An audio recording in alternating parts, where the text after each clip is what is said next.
in defense of P.G. Wodehouse. When the Germans made their rapid advance through Belgium in the early summer of 1940, they captured, among other things, Mr. P.G. Wodehouse, who had been living throughout the early part of the war in his villa at Le Touquet, and seems not to have realized until the last moment that he was in any danger. As he was led away into captivity, he is said to have remarked, "Perhaps after this I shall write a serious book." He was placed, for the time being, under house arrest, and, from his subsequent statements, it appears that he was treated in a fairly friendly way, German officers in the neighborhood frequently dropping in for a bath or a party. Over a year later, on 25th June 1941, the news came that Wodehouse had been released from internment and was living at the Adlon Hotel in Berlin. On the following day, the public was astonished to learn that he had agreed to do some broadcasts of a non-political nature over the German radio. The full texts of these broadcasts are not easy to obtain at this date, but Wodehouse seems to have done 5 of them between 26th June and 2nd July, when the Germans took him off air again. The first broadcast, on 26th June, was not made on the Nazi radio, but took the form of an interview with Harry Flannery, the representative of the Columbia Broadcasting System, which still had its correspondence in Berlin. Wodehouse also published in the Saturday Evening Post an article which he had written while still in the internment camp. The article and the broadcasts dealt mainly with Wodehouse's experiences in internment, but they did include a very few comments on the war. The following are fair samples. "I never was interested in politics. I'm quite unable to work up any kind of belligerent feeling. Just as I'm about to feel belligerent about some country, I meet a decent sort of chap. We go out together and lose any fighting thoughts or feelings. A short time ago, they had a look at me on parade and got the right idea. At least they sent us to the local lunatic asylum. And I have been there 42 weeks. There is a good deal to be said for internment. It keeps you out of the saloon and helps you to keep up with your reading. The chief trouble is that it means you are away from home for a long time. When I join my wife, I had better take along a letter of introduction to be on the safe side.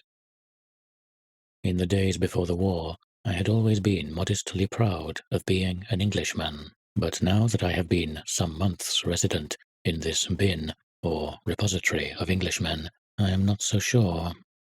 The only concession I want from Germany is that she gives me a loaf of bread, tells the gentlemen with muskets at the main gate to look the other way, and leaves the rest to me. In return, I am prepared to hand over India, an autographed set of my books, and to reveal the secret process of cooking sliced potatoes on a radiator. This offer holds good till Wednesday week."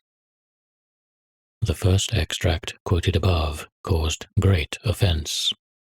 Wodehouse was also censured for using, in the interview with Flannery, the phrase, "whether Britain wins the war or not," and he did not make things better by describing in another broadcast the filthy habits of some Belgian prisoners among whom he was interned.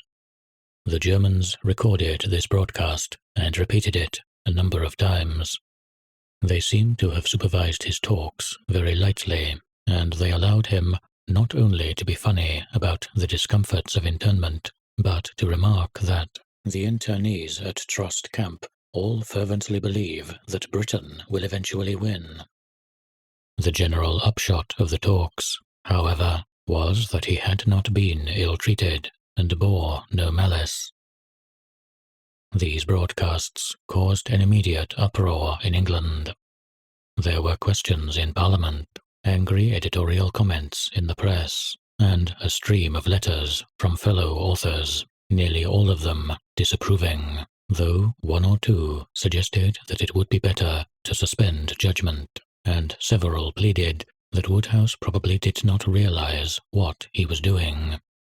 On 15th July, the Home Service of the BBC carried an extremely violent postscript by Cassandra of the Daily Mirror, accusing Wodehouse of selling his country. This postscript made free use of such expressions as quisling and worshipping the Führer. The main charge was that Wodehouse had agreed to do German propaganda as a way of buying himself out of the internment camp. Cassandra's postscript caused a certain amount of protest, but on the whole, it seems to have intensified popular feeling against Wodehouse. One result of it was that numerous lending libraries withdrew Wodehouse's books from circulation. Here is a typical news item. Within 24 hours of listening to the broadcast of Cassandra, the Daily Mail columnist, Portadown, North Ireland, Urban District Council banned P.G. Wodehouse's books from their public library.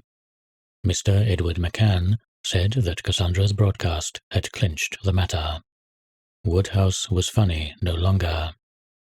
Daily Mirror. In addition, the BBC banned Wodehouse's lyrics from the air and was still doing so a couple of years later. As late as December 1944, there were demands in Parliament that Wodehouse should be put on trial as a traitor. There is an old saying that if you throw enough mud, some of it will stick, and the mud has stuck to Wodehouse in a rather peculiar way. An impression has been left behind that Wodehouse's talks, not that anyone remembers what he said in them, showed him up not merely as a traitor, but as an ideological sympathizer with fascism. Even at the time, several letters to the press claimed that fascist tendencies could be detected in his books, and the charge has been repeated since.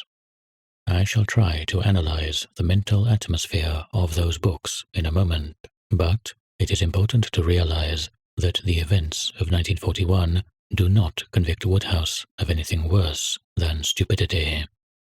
The really interesting question is how and why he could be so stupid.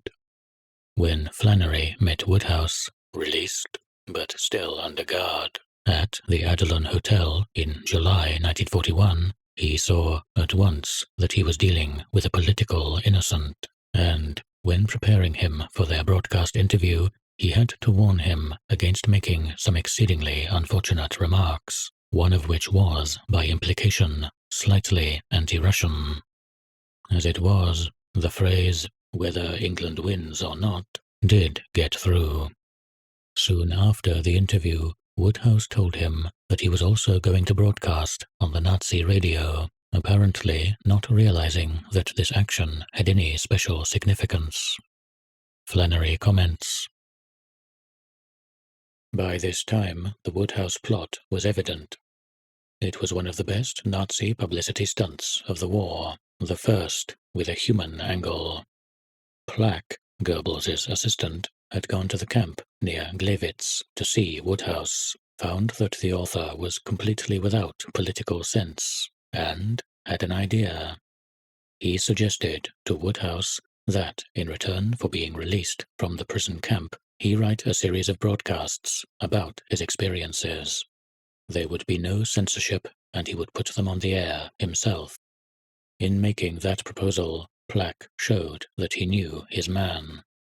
He knew that Wodehouse made fun of the English in all his stories, and that he seldom wrote in any other way, that he was still living in the period about which he wrote, and had no conception of Nazism and all it meant. Wodehouse was his own Bertie Wooster." The striking of an actual bargain between Wodehouse and Plack seems to be merely Flannery's own interpretation. The arrangement may have been of a much less definite kind, and, to judge from the broadcasts themselves, Wodehouse's main idea in making them was to keep in touch with his public, and, the comedian's ruling passion, to get a laugh. Obviously, they are not the utterances of a quisling of the type of Ezra Pound or John Amory, nor, probably, of a person capable of understanding the nature of quislingism. Flannery seems to have warned Wodehouse that it would be unwise to broadcast, but not very forcibly. He adds that Wodehouse, though in one broadcast he refers to himself as an Englishman, seemed to regard himself as an American citizen. He had contemplated naturalization, but had never filled in the necessary papers. He even used, to Flannery, the phrase, "We're not at war with Germany."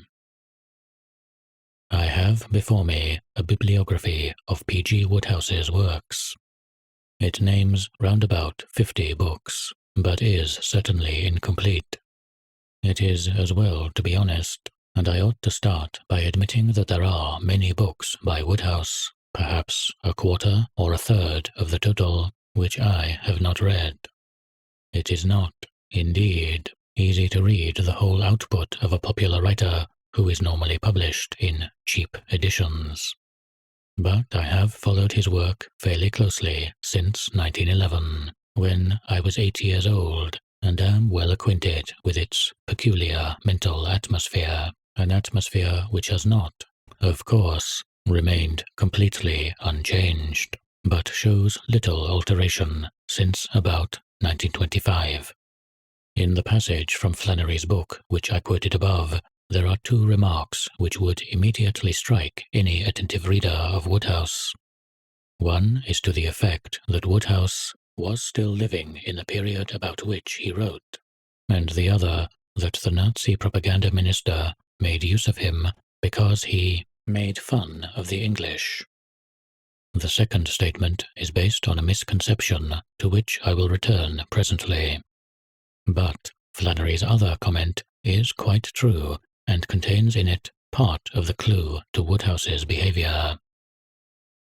A thing that people often forget about P.G. Wodehouse's novels is how long ago the better known of them were written.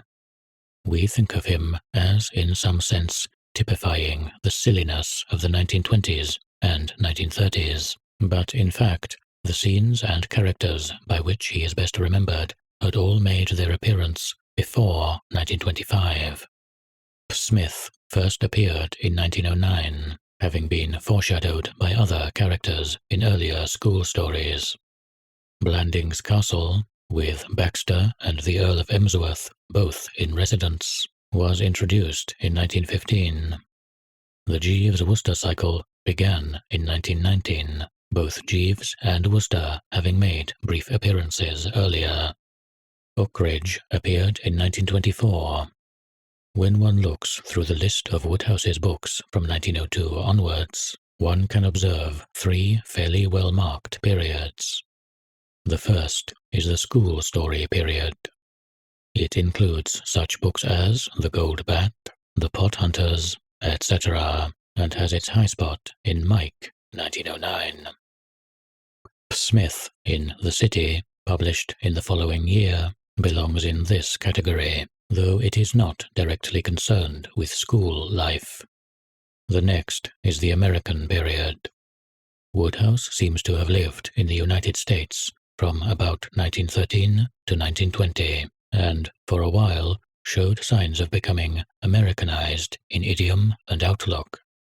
Some of the stories in The Man with Two Left Feet, 1917, appear to have been influenced by O. Henry, and other books written about this time contain Americanisms, e.g., highball for whiskey and soda, which an Englishman would not normally use in propria persona.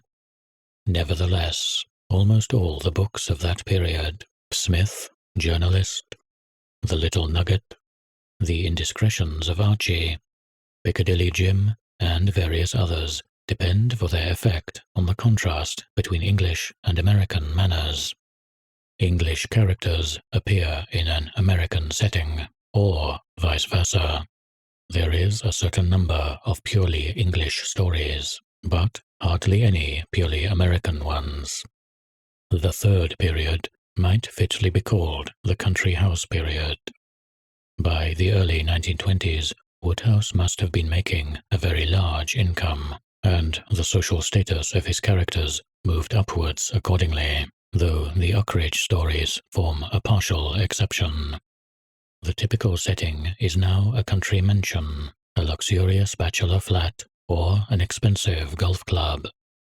The schoolboy athleticism of the earlier books fades out, cricket and football giving way to golf, and the element of farce and burlesque becomes more marked.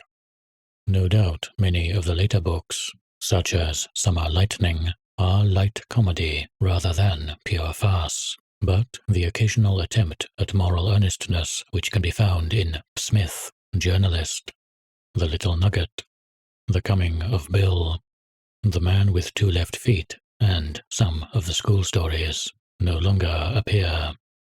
Mike Jackson has turned into Bertie Wooster.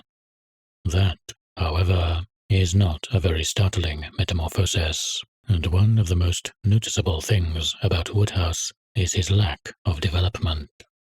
Books like The Gold Bat and Tales of St. Austin's, written in the opening years of this century, already have the familiar atmosphere.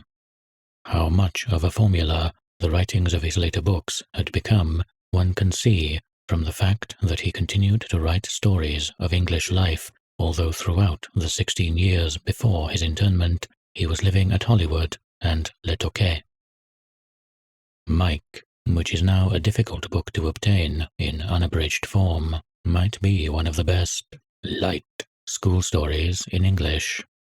But though its incidents are largely farcical, it is by no means a satire on the public school system, and The Gold Bat, The Pot Hunters, etc. are even less so. Wodehouse was educated at Dulwich, and then worked in a bank and graduated into novel writing by way of very cheap journalism. It is clear that for many years he remained fixated on his old school and loathed the unromantic job and lower middle-class surroundings in which he found himself. In the early stories, the glamour of public school life, house matches, fagging, teas round the study fire, etc., is laid on fairly thick, and the play the game code of morals is accepted with not many reservations.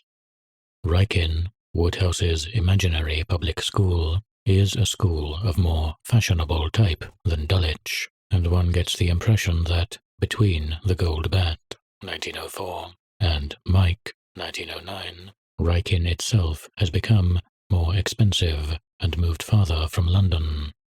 Psychologically, the most revealing book of Wodehouse's early period is Smith in the City. Mike Jackson's father has suddenly lost his money, and Mike, like Wodehouse himself, is thrust at the age of 18 into an ill-paid subordinate job in a bank. Smith is similarly employed, though not from financial necessity. Both this book and Smith, Journalist, 1915, are unusual in that they display a certain amount of political consciousness. Smith at this stage chooses to call himself a socialist in his mind, and no doubt in Wodehouse's. This means no more than ignoring class distinctions, and on one occasion the two boys attend an open-air meeting on Clapham Common and go home to tea with an elderly socialistic orator whose shabby genteel home is described with some accuracy. But the most striking feature of the book is Mike's inability to wean himself from the atmosphere of school. He enters upon his job without any pretense of enthusiasm, and his main desire is not, as one might expect, to find a more interesting and useful job, but simply to be playing cricket. When he has to find himself lodgings, he chooses to settle at Dulwich, because there he will be near a school and will be able to hear the agreeable sound of the ball striking against the bat. The climax of the book comes when Mike gets the chance to play in a country match and simply walks out of his job in order to do so. The point is that Wodehouse here sympathizes with Mike.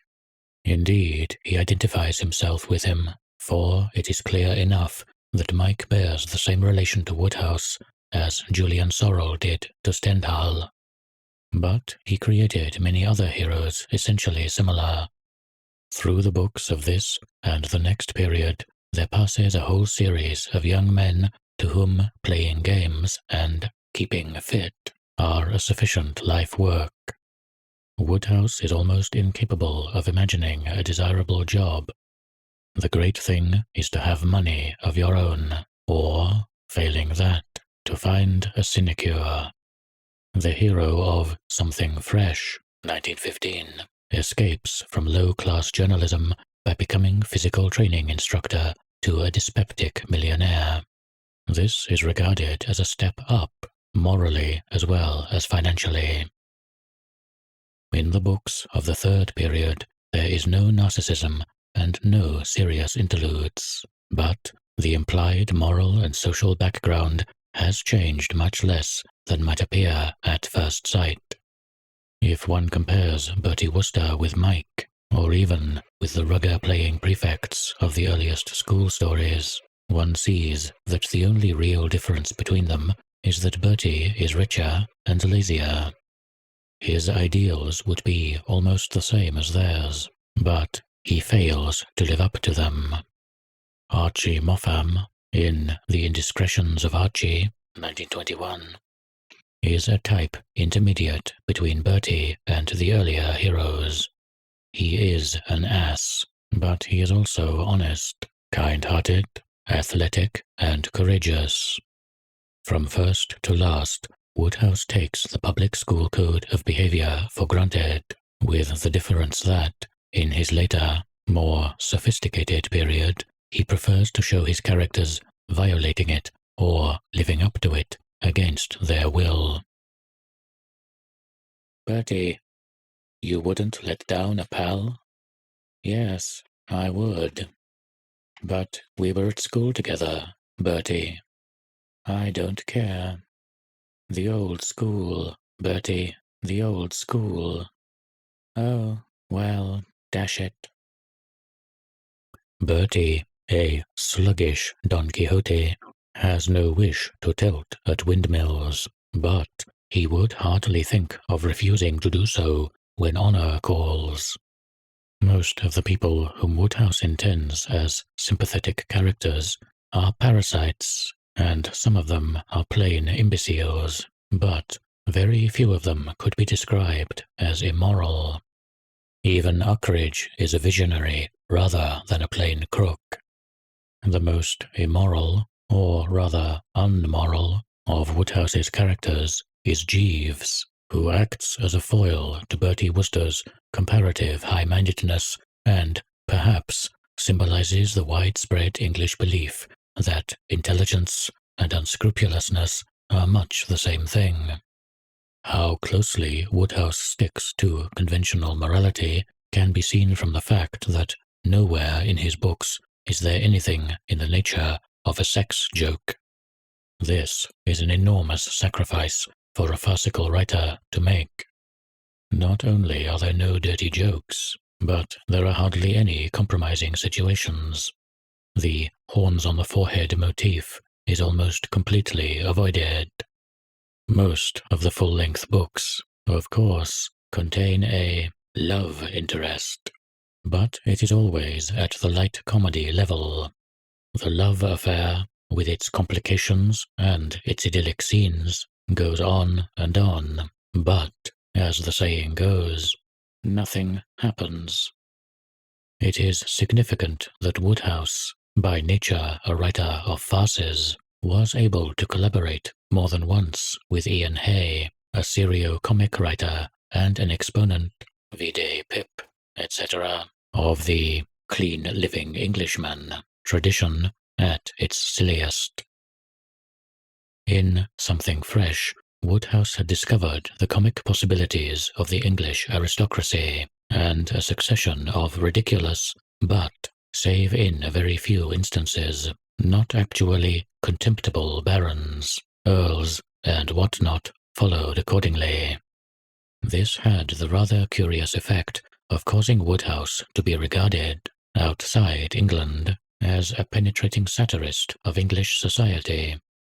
Hence Flannery's statement that Wodehouse made fun of the English, which is the impression he would probably make on a German or even an American reader. Sometime after the broadcasts from Berlin, I was discussing them with a young Indian nationalist who defended Wodehouse warmly. He took it for granted that Wodehouse had gone over to the enemy, which, from his point of view, was the right thing to do. But what interested me was to find that he regarded Wodehouse as an anti-British writer who had done useful work by showing up the British aristocracy in their true colours. This is a mistake that it would be very difficult for an English person to make, and is a good instance of the way in which books, especially humorous books, lose their finer nuances when they reach a foreign audience. For it is clear enough that Wodehouse is not anti-British, and not anti-upper class either. On the contrary, a harmless, old-fashioned snobbishness is perceptible all through his work.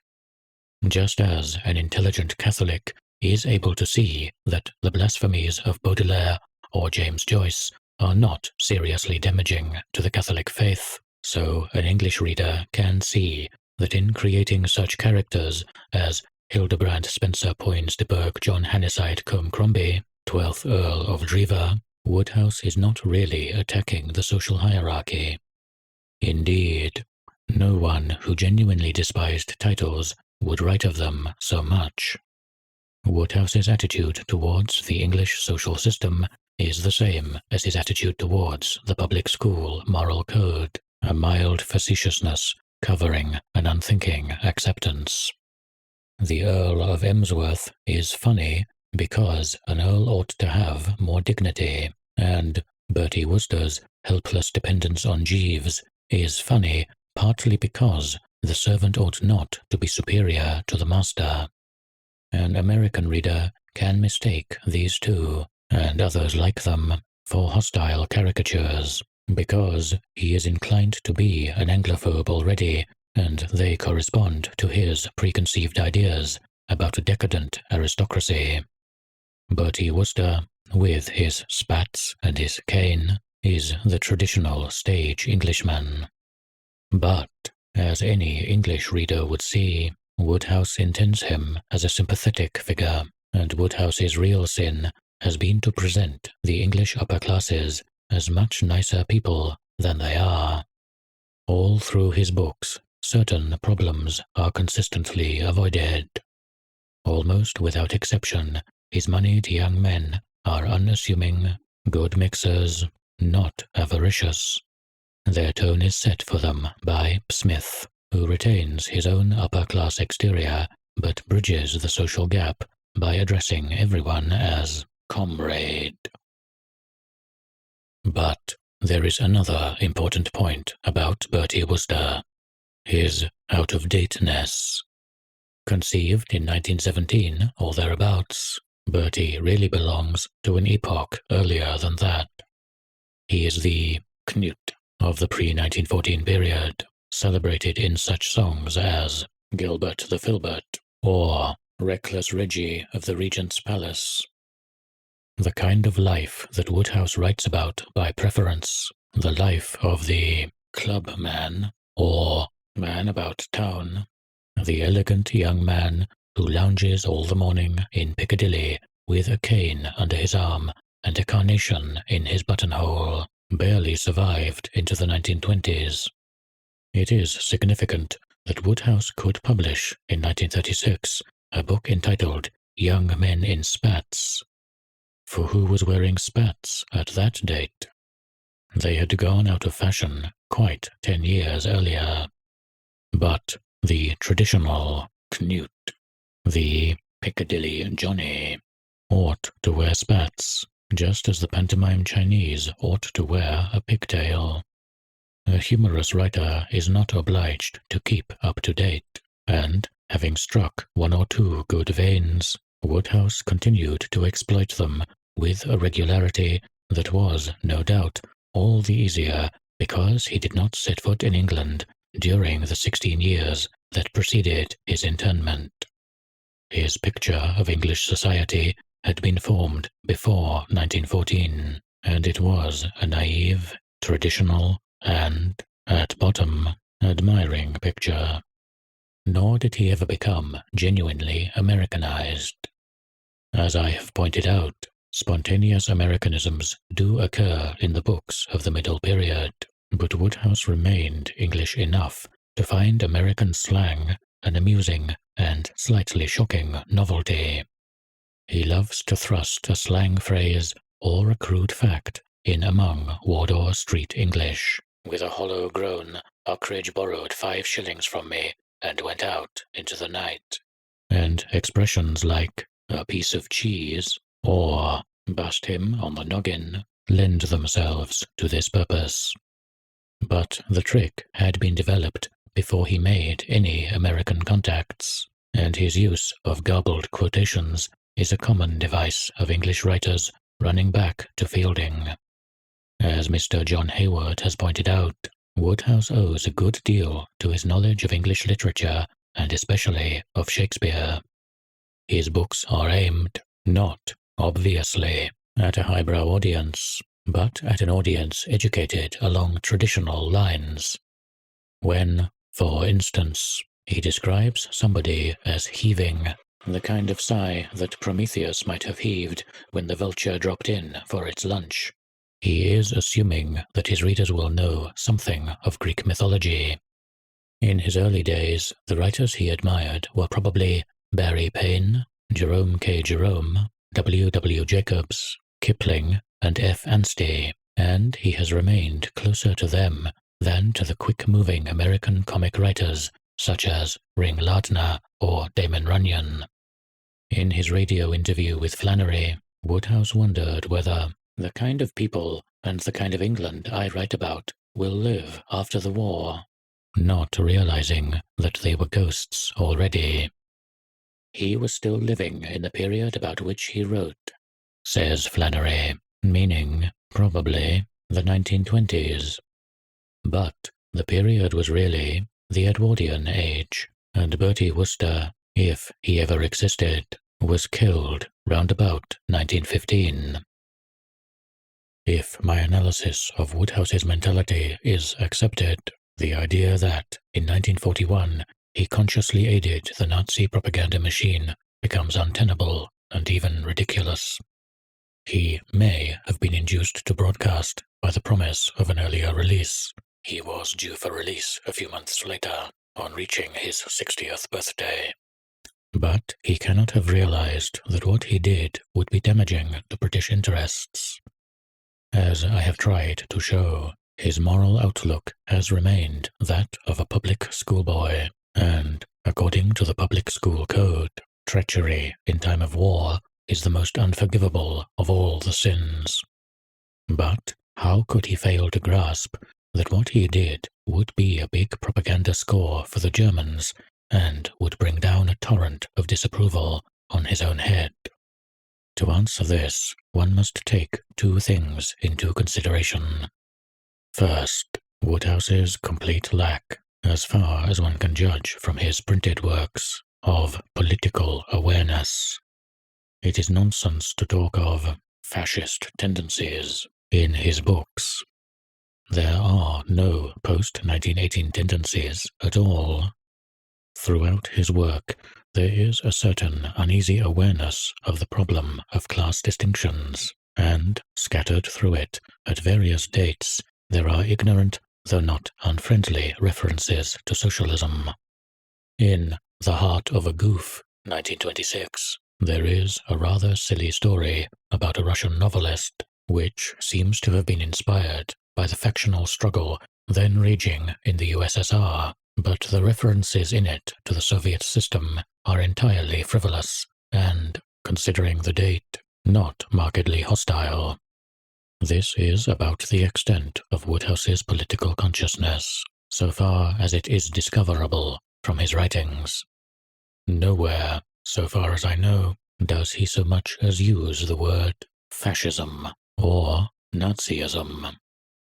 In left-wing circles, indeed in enlightened circles of any kind, to broadcast on the Nazi radio, to have any truck with the Nazis whatever, would have seemed just as shocking an act before the war as during it. But that is a habit of mind that had been developed during nearly a decade of ideological struggle against fascism. The bulk of the British people, one ought to remember, remained anesthetic to that struggle until late into 1940. Abyssinia, Spain, China, Austria, Czechoslovakia, the long series of crimes and aggressions had simply slid past their consciousness or were dimly noted as quarrels occurring among foreigners and not our business. One can gauge the general ignorance from the fact that the ordinary Englishman thought of fascism as an exclusively Italian thing and was bewildered when the same word was applied to Germany. And there is nothing in Wodehouse's writings to suggest that he was better informed or more interested in politics than the general run of his readers. The other thing one must remember is that Wodehouse happened to be taken prisoner at just the moment when the war reached its desperate phase. We forget these things now, but until that time, feelings about the war had been noticeably tepid. There was hardly any fighting. The Chamberlain government was unpopular. Eminent publicists like Lloyd George and Bernard Shaw were hinting that we should make a compromise peace as quickly as possible. Trade union and Labour Party branches all over the country were passing anti-war resolutions. Afterwards, of course, things changed. The army was with difficulty extricated from Dunkirk. France collapsed. Britain was alone. The bombs rained on London. Goebbels announced that Britain was to be reduced to degradation and poverty. By the middle of 1941, the British people knew what they were up against, and feelings against the enemy were far fiercer than before. But Wodehouse had spent the intervening years in internment, and his captors seem to have treated him reasonably well. He had missed the turning point of the war, and in 1941 he was still reacting in terms of 1939. He was not alone in this. On several occasions about this time, the Germans brought captured British soldiers to the microphone, and some of them made remarks at least as tactless as Wodehouse's. They attracted no attention, however, and even an outright quisling like John Amory was afterwards to arouse much less indignation than Wodehouse had done. But why? Why should a few rather silly but harmless remarks by an elderly novelist have provoked such an outcry? One has to look for the probable answer amid the dirty requirements of propaganda warfare. There is one point about the Wodehouse broadcasts that is almost certainly significant: the date. Wodehouse was released 2 or 3 days before the invasion of the USSR, and at a time when the higher ranks of the Nazi Party must have known that the invasion was imminent. It was vitally necessary to keep America out of the war as long as possible, and, in fact, about this time, the German attitude towards the USA did become more conciliatory than it had been before. The Germans could hardly hope to defeat Russia, Britain, and the USA in combination, but if they could polish off Russia quickly, and presumably they expected to do so, the Americans might never intervene. The release of Wodehouse was only a minor move, but it was not a bad sop to throw at the American isolationists. He was well known in the United States, and he was, or so the Germans calculated, popular with the Anglophone public as a caricaturist who made fun of the silly-ass Englishman with his spats and his monocle. At the microphone, he could be trusted to damage British prestige in one way or another, while his release would demonstrate that the Germans were good fellows and knew how to treat their enemies chivalrously.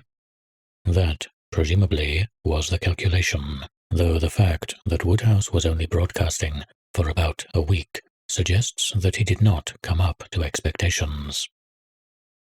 But on the British side, similar though opposite calculations were at work. For the 2 years following Dunkirk, British morale depended largely upon the feeling that this was not only a war for democracy, but a war which the common people had to win by their own efforts. The upper classes were discredited by their appeasement policy and by the disasters of 1940, and a social levelling process appeared to be taking place. Patriotism and left-wing sentiments were associated in the popular mind, and numerous able journalists were at work to tie the association tighter.